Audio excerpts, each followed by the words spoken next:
ఓం నమ శివాయ నమ. శివపురాణం 5వ భాగం. శివనామములు. పినాకి రుద్రుడు. స్వామిని పినాకి అని పిలుస్తారు. పినాకి అనే నామం చాలా చిత్రమైనది. పరమశివమూర్తి పట్టుకునే ధనస్సు సామాన్యమైన ధనస్సు కాదు.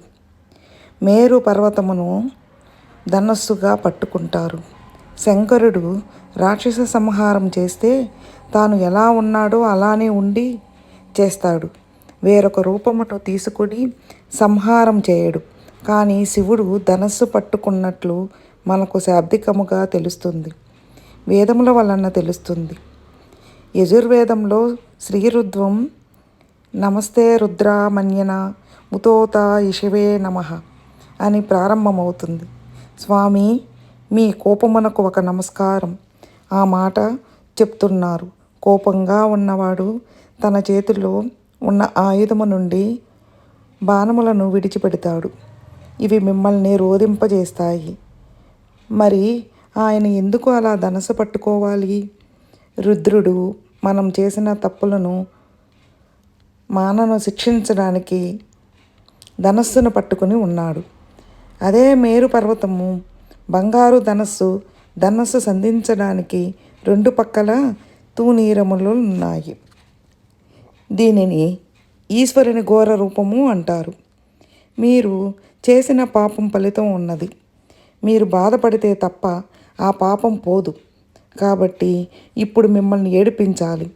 అందుకు గాను బాణములను తీస్తున్నాడు. ఈ శరీరంతో ఉన్నప్పుడు సుఖమును దుఃఖమును రెండింటినీ అనుభవిస్తాము.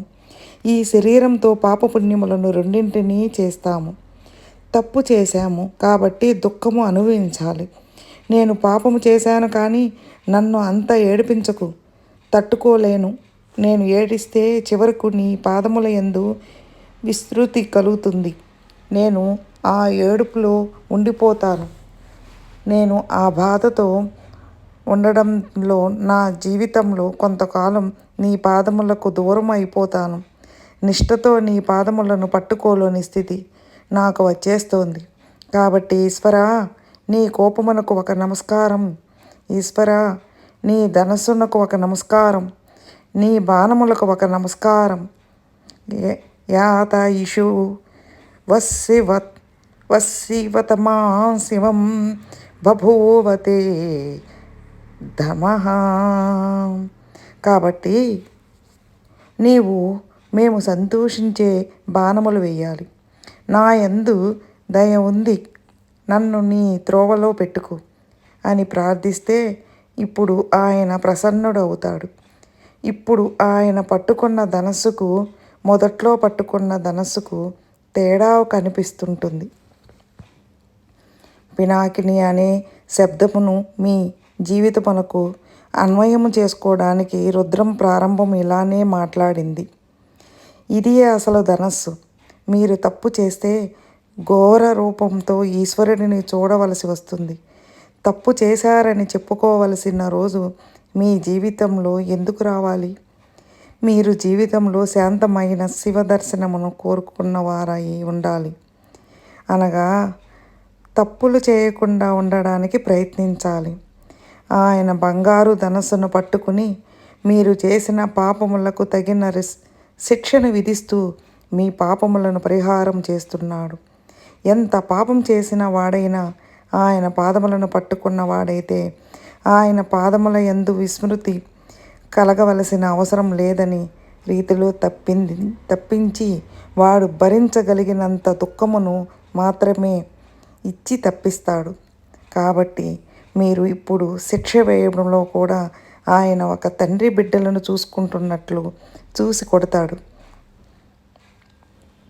కాబట్టి ఈశ్వరా, మీరు ప్రసన్నమూర్తి అయి కనబడండి అని కోరుకుంటాము.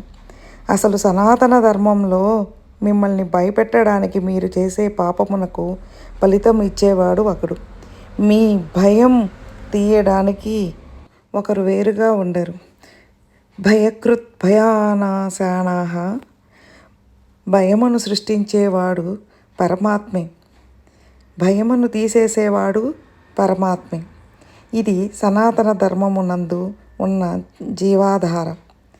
కష్టమును కలిగించడానికి, కష్టమును తొలగించడానికి ఈశ్వరుడే కారకుడు. ఆ కష్టమును కాలములో మీరు మరిచిపోయేటట్లు చేసే కాల స్వరోవుదు కూడా ఈశ్వరుడే. గురుస్వరూపియై మరలా వచ్చి మీ మనస్సుకు తగిలిన గాయమునకు మాన్పించి మిమ్మల్ని మరలా యథా మార్గమునందు మళ్ళీ తిప్పేవాడు కూడా ఈశ్వరుడే. ఈశ్వరుని కారుణ్యమునకు అంతులేదు కాబట్టి ఆయన పట్టుకున్న ధనస్సు మనకు ఎల్లప్పుడూ రక్షణే కల్పిస్తుంది. కాబట్టి శాస్త్రము పాతీతీ పినాకహం అని చెప్పింది. ఈ ధనస్సు మీకు ఘోర రూపంతో పాప ఫలితమును ఇచ్చినా, ఆ ఘోర రూపముతో సుఖమును ఇచ్చినా అది చేస్తున్నది మీ రక్షణే. కనుక ఆ ధనస్సు లోకములకు రక్షించగలిగినది. అందుకే రుద్రము ఆ ధనస్సును అంత స్తోత్రం చేసింది. ఆఖరున ఈ సమస్త లోకములను లయం చేస్తున్నప్పుడు అందరినీ ఏడిపించేవాడు ఎవడో వాడు రుద్రుడు. మనకి 3 ప్రళయములున్నాయి. నిత్య ప్రళయము, నిద్ర పట్టేటట్లుగా ఈశ్వరునికి మిమ్మల్ని అనుగ్రహించి మీకు సుఖమును కల్పించడం నిత్య ప్రళయము. రెండవది అత్యంతిక ప్రళయము. బాగా సాధన చేసి భక్తితో భగవంతుడిని చేరుకోవడానికి అడ్డంగా ఉన్న ప్రతిబంధకమును గుర్తించి వాటిని తొలగతోసుకుని భక్తితో కూడిన కర్మానుష్ఠానము చేత ఈశ్వరానుగ్రహమునుగా జ్ఞానమును పొంది అద్వైత సిద్ధి చేత మోక్షానందమును పొందేటట్లుగా యోగతను సంతరించుకున్నవాడు ఈశ్వర కటాక్షము చేత మోక్షమును పొందడమే అత్యంతిక ప్రళయము. ఇది కూడా ఈశ్వరానుగ్రహము వల్లనే సిద్ధిస్తుంది. రమణ మహర్షి వంటి మహానుభాగులు ఈ విధముగా మోక్షమును పొందుతారు. మూడవది మహాప్రళయము. అత్యంతిక ప్రళయంలో ఒక్కొక్క మెట్టు ఎక్కి పైకి వెళ్ళిపోతారు. ఈశ్వరుడిని తమంత తాము పొందలేని వాళ్ళని ఈశ్వరుడే పొందుతాడు. వాళ్ళు ఏడుస్తున్నా వాళ్ళకి సిద్ధిని ఇచ్చేస్తాడు. అరి చేరిన రుద్రుడు చేతి ధనసు సాత్వికమైనది, లోకరక్షణ హేతువైనది. అది కూడా ఆయన అనుగ్రహము. ఈ శరీరముతో ప్రయోజనమును సిద్ధింపచేసినందుకు ఈశ్వరుని ప్రార్థిస్తూ ఈశ్వరునిలోకి చేరుతూ ఈ శరీరమును వదలాలి. ఇందు నిమిత్తం ధర్మమును పట్టుకోవాలి. ధర్మము తప్ప వేరొక మార్గము లేదు. ఇదే శాబ్దిక ప్రమాణమైన వేదము. ఈ వేదమును ఎవడు ఇచ్చాడో వాడు రుద్రుడు. ఆ రుద్రుడు వేదము చేత ప్రతిపాదింపబడిన ధర్మము మనకు బాగా అర్థం అయ్యేటట్లుగా గురు రూపంలో వచ్చి చెప్పి పరమాత్మ వైపు అడుగులు వేసేటట్టు బుద్ధిని చక్కదిద్దుతాడు. కనుక ఈ ధర్మం వైపు మన మనస్సు నడిచేలా చెయ్యగలిగిన వాడు ఎవడో వాడు రుద్రుడు. అది వాడి చేత పట్టుకున్న పినాకము. దాని నారీ శబ్దములే వేదములు. కాబట్టి ఇప్పుడు ఆ శాబ్దిక ప్రమాణములే వేదములు. అటువంటి వేదము మానను ధర్మ మార్గంలో నడిపించడానికి వచ్చింది. ఆశాపాశములు ఎన్నింటితోనూ తిరుగుతూ ఉంటాము. ధర్మం వైపు అడుగుపడాలంటే ఈశ్వర అనుగ్రహం కావాలి. ఆ ధర్మం వైపు ఎప్పుడూ మనం ఉండాలని చెప్పినని ఈశ్వర అనుగ్రహము ఉండాలి. అటువంటి అనుగ్రహము ఇచ్చి నడిపించేవాడు ఎవరో వాడు రుద్రుడు. రుద్రా శబ్దములో రుత్తు అన్న మాట ఉన్నది.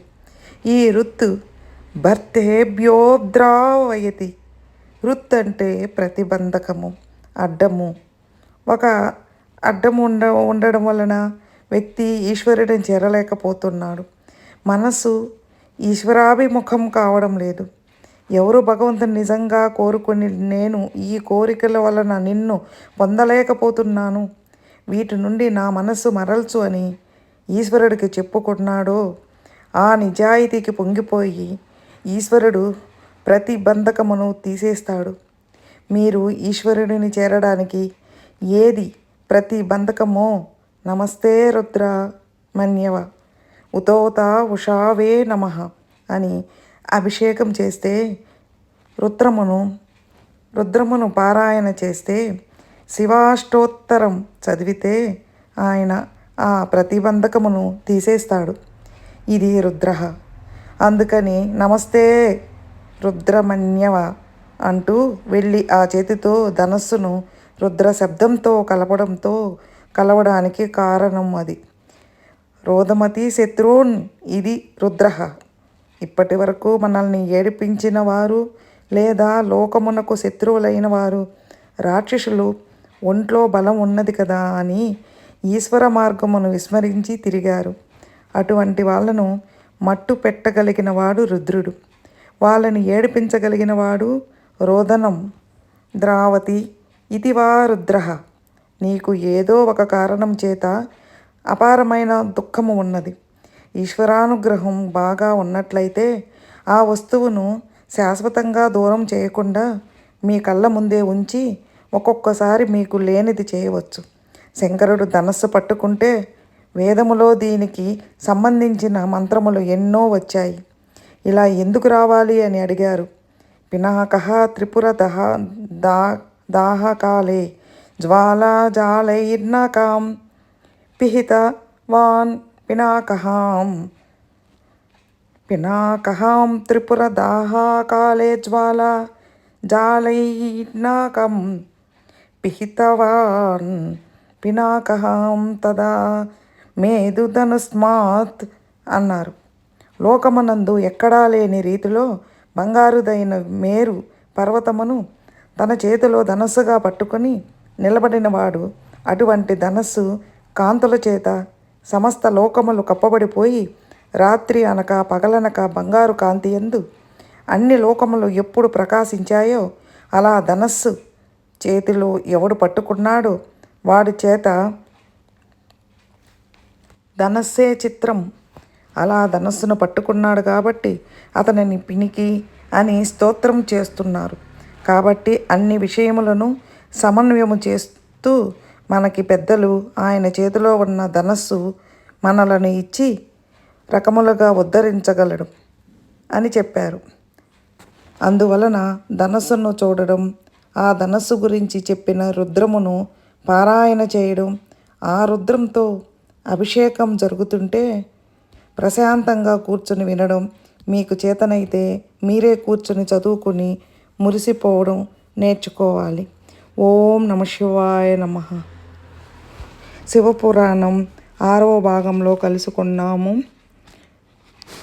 ఫ్రెండ్స్, మీకు ఈ వీడియో నచ్చితే లైక్ చేయండి, షేర్ చేయండి, సబ్స్క్రైబ్ చేయండి ఫ్రెండ్స్, కొత్త వాళ్ళైతే. Boy friends.